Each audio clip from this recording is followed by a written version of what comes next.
So if you're young and hungry, look around you and see what you pay for and what you currently utilize already, and then try to get a percentage of that business, if not buying the whole thing. And that's sort of the pro way to do it. Well, the first step, if you're going to do it like a pro, I'd say this, which is, tell me what you do for a living. I do content. Perfect. So if you do content for a living, what I'd say is, don't buy a laundromat. I talk about laundromats. I actually need to change that. I need to tell somebody I bought a different first business, because it's a terrible business to buy. It just was my first one, and it's very easy to understand. So I'm like, if you can't understand quarter, machine, close, clean, don't buy a business, any business. Just forget you heard me talk about anything. And so that's why I talk about laundromats.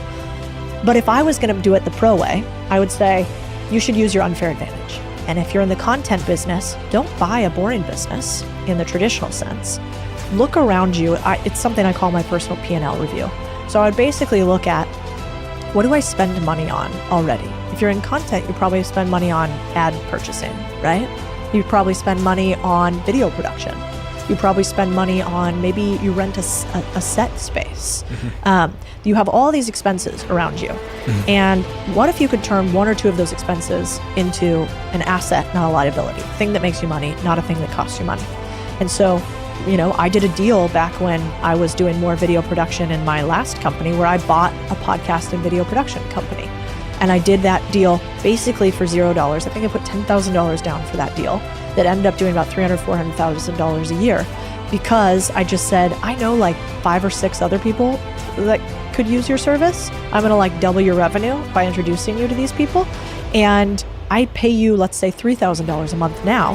What if we're just going to wipe that out if I can hire these other people, and you're going to give me 25% of the company, or whatever percentage it was? That's what I would do if I was you. So if you're young and hungry, look around you and see what you pay for and what you currently utilize already, and then try to get a percentage of that business, if not buying the whole thing. And that's sort of the pro way to do it, as opposed to car wash, need to go learn, totally different market. You can do the second, it's just a little bit riskier.